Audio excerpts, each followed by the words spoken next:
اعوذ باللہ من الشیطان الرجیم بسم اللہ الرحمن الرحیم۔ معزز سامعین، آج رمضان کا دوسرا جمعہ جو کہ سردار الایام ہے اور اس کی خاص عبادت جو ہے وہ درود شریف ہے۔ حدیث ہم نے پڑھنی ہے، اس کی ابتدا بھی درود شریف سے ہی کرتے ہیں تاکہ یہ ہمارا درود جو ہے وہ آج حاضر کیا جائے نبی صلی اللہ علیہ وسلم کی خدمت اقدس میں۔ اللہم صلی علی محمد وعلی آل محمد کما صلیت علی ابراہیم وعلی آل ابراہیم انک حمید مجید۔ اللہم بارک علی محمد وعلی آل محمد کما بارکت علی ابراہیم وعلی آل ابراہیم انک حمید مجید۔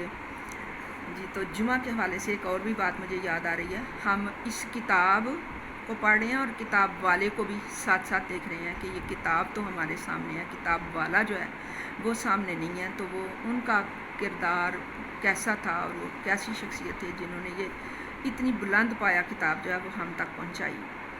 تو ان کے متعلق مجھے یاد آ رہا ہے کہ امام بخاری رحمۃ اللہ علیہ جمعے کے دن بعد از نماز جمعہ کے دن بعد از نماز جمعہ ماہ شوال میں اس دنیا میں تشریف لائے، اور علماء نے ان کی ولادت با سعادت کا ذکر اس طرح کیا ہے کہ آپ ماہ عید کی طرح نمودار ہوئے۔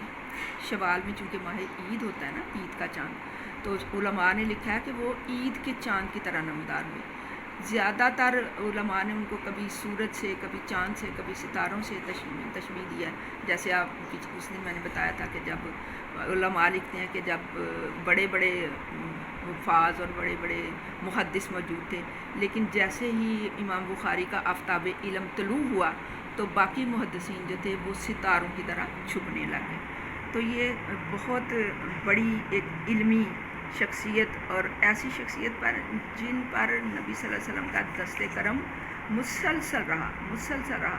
آغاز سے جو ہی انہوں نے اپنی دینی علمی خدمات کا آغاز کیا تب بھی نبی صلی اللہ علیہ وسلم کے دست شفقت سے کیا، اور اختتام بھی نبی صلی اللہ علیہ وسلم کے دست شفقت سے ہوا۔ اس کا ہم ذکر جو ہے وہ انشاءاللہ العزیز کریں گے، اپنے اسی ذکر کے اندر کریں گے۔ تو یہ جو ان کا ہم حافظے پہ بات کر رہے ہیں نا، امام بخاری رحمۃ اللہ علیہ کے حافظے پہ، حافظہ اتنی اس کی مثالیں ہیں کہ اگر وہ میں ساری آپ کو سناؤں تو میرے خیال میں ہمارا کافی زیادہ ٹائم لگ جائے گا اور بہنیں جو ہیں وہ اس چیز سے اکتا نہ جائیں۔ تو میں آج جو ہے وہ اس طرح سے کرتی ہوں کہ یہ دیکھتے ہیں کہ امام بخاری کا حافظہ، اللہ تعالیٰ نے یہ اتنا حافظہ ان کو، یہ تو ایک ظاہری بات ہے کہ خاص بدیت تھی، اللہ کی ایک خاص نظر کرم تھی، اور نبی صلی اللہ علیہ وسلم کی دست شفقت تھا آپ کے سر کے اوپر، تو جس وجہ سے حافظہ اتنا قوی تھا کہ دیکھیں یہ ساری چیزیں یہ خاص ہیں ان کی، کہ پہلے بصارت چلی گئی تھی بہت بچپن میں والدہ کی دعا سے، اور حضرت ابراہیم علیہ السلام خواب میں آئے تو بصارت لوٹ آئی، اور پھر بصارت اتنی تیز ہوئی کہ انہوں نے چاندنی راتوں میں 2 کتابوں کا مسودہ تیار کیا، چاند کی چاندنی میں، کوئی دوسری مصنوعی لائٹ جو ہے وہ انہوں نے استعمال نہیں کی۔ اس طرح سے وہ بینائی جو ہے وہ اتنی تیز ہو گئی۔ اور اس کے بعد حافظے کا کیا ہے، یہ ایک بڑی پیاری بات ہے حافظے کے متعلق۔ وہ امام بخاری جو ہے معاصی و منکرات، معاصی گناہ، منکرات بری باتیں جو نہیں کرنی چاہیے سے بچنے کا بڑا اہتمام فرمایا کرتے تھے، کیونکہ گناہوں سے حافظہ خراب ہو جاتا ہے، گناہوں سے حافظہ خراب ہو جاتا ہے۔ یہ ایک بڑی ضروری بات ہے ہمارے بچوں کو بتانے والی، خاص طور پہ کہ یہ جو منکرات ہیں، معاصی اور منکرات ہیں، گناہ اور بری باتیں، یہ ہم ہنسی مذاق میں بھی ایک دوسرے کو چھیڑتے ہیں، کبھی نام ڈالتے ہیں، کبھی کچھ کرتے ہیں، وہ باتیں جن سے منع کیا گیا ہے ان کو ہم کرتے ہیں، تو یہ باتیں حافظے پہ اثر انداز ہوتی ہیں۔ یہ بڑی ضروری بات ہے، یہ آج کے ہمارے بچے جو ہیں وہ اس کو لکھ لیں، یہ سونے کے پانی سے لکھنے والے الفاظ ہیں۔ یہ معاصی اور منکرات سے حافظہ خراب ہو جاتا ہے، حافظے پہ اثر انداز ہوتے ہیں۔ یہ یہاں پہ ایک بڑی پیاری وہ روایت کی ہوئی ہے، کہتے ہیں کہ جو ہے نا، میں نے وکیع سے عرض کیا کہ میرا حافظہ کمزور ہے۔ یہ کون کہہ رہے ہیں؟ امام شافعی جو ہے نا وہ کہہ رہے ہیں، کس سے کہہ رہے ہیں؟ وکیع سے عرض کیا کہ میرا حافظہ کمزور ہے۔ تو انہوں نے مجھے گناہ ترک کرنے کی وصیت فرمائی۔ سبحان اللہ، سبحان اللہ۔ انہوں نے امام شافعی اتنے بڑے امام ہیں، وہ کہہ رہے ہیں کہ میرا حافظہ کمزور ہے، تو آگے سے وکیع جو ان سے بھی بڑے امام ہیں وہ کہہ رہے ہیں کہ کیا کریں، گناہ ترک کر دیں، گناہ ترک کریں، کیونکہ اس سے حافظہ کمزور ہوتا ہے۔ کیونکہ علم یہ بہت ضروری بات ہے، اس کو بھی سونے کے پانی سے لکھنے کے قابل ہیں یہ الفاظ، کیونکہ علم اللہ تعالیٰ کی طرف سے ایک نور ہے، اور اللہ تعالیٰ کا نور گناہ گار کو نہیں ملتا۔ یہ ہمارے بچے اس کو پلے باندھیں۔ کیا فرمایا؟ علم اللہ تعالیٰ کی طرف سے ایک نور ہے، اور اللہ تعالیٰ کا نور گناہ گار کو نہیں ملتا۔ سبحان اللہ۔ اللہم صلی علی سیدنا محمد النبی و آلہ و اصحابہ وسلم۔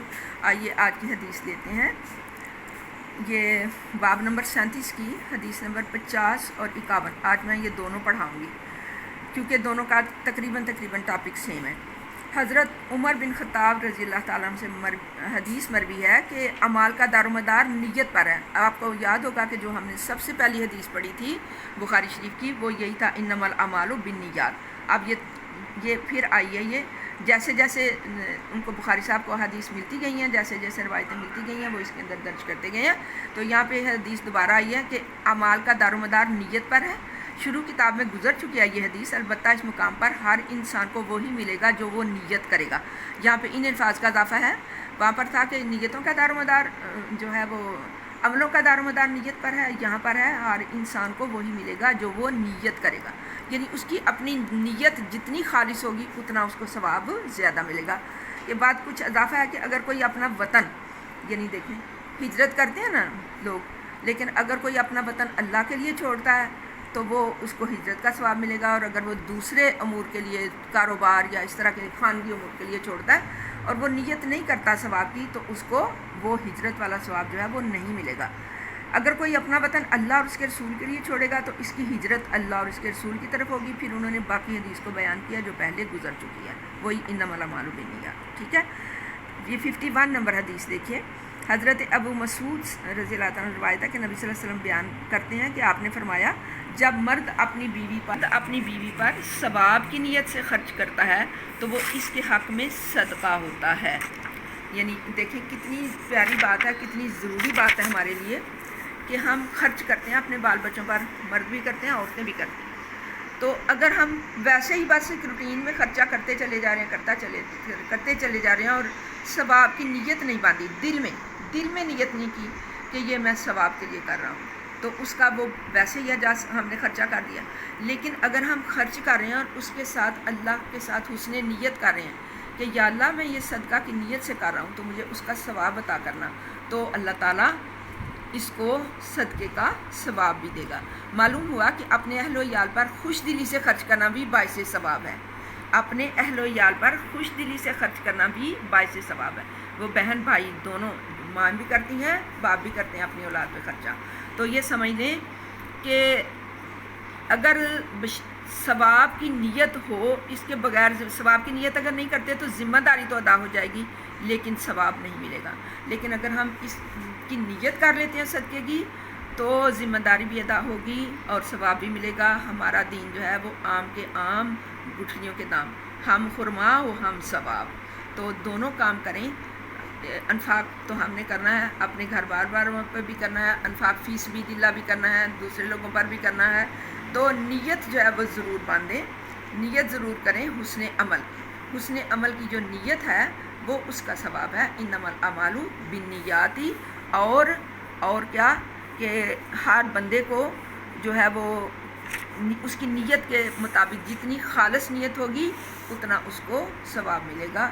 وما علینا الا البلاغ المبین۔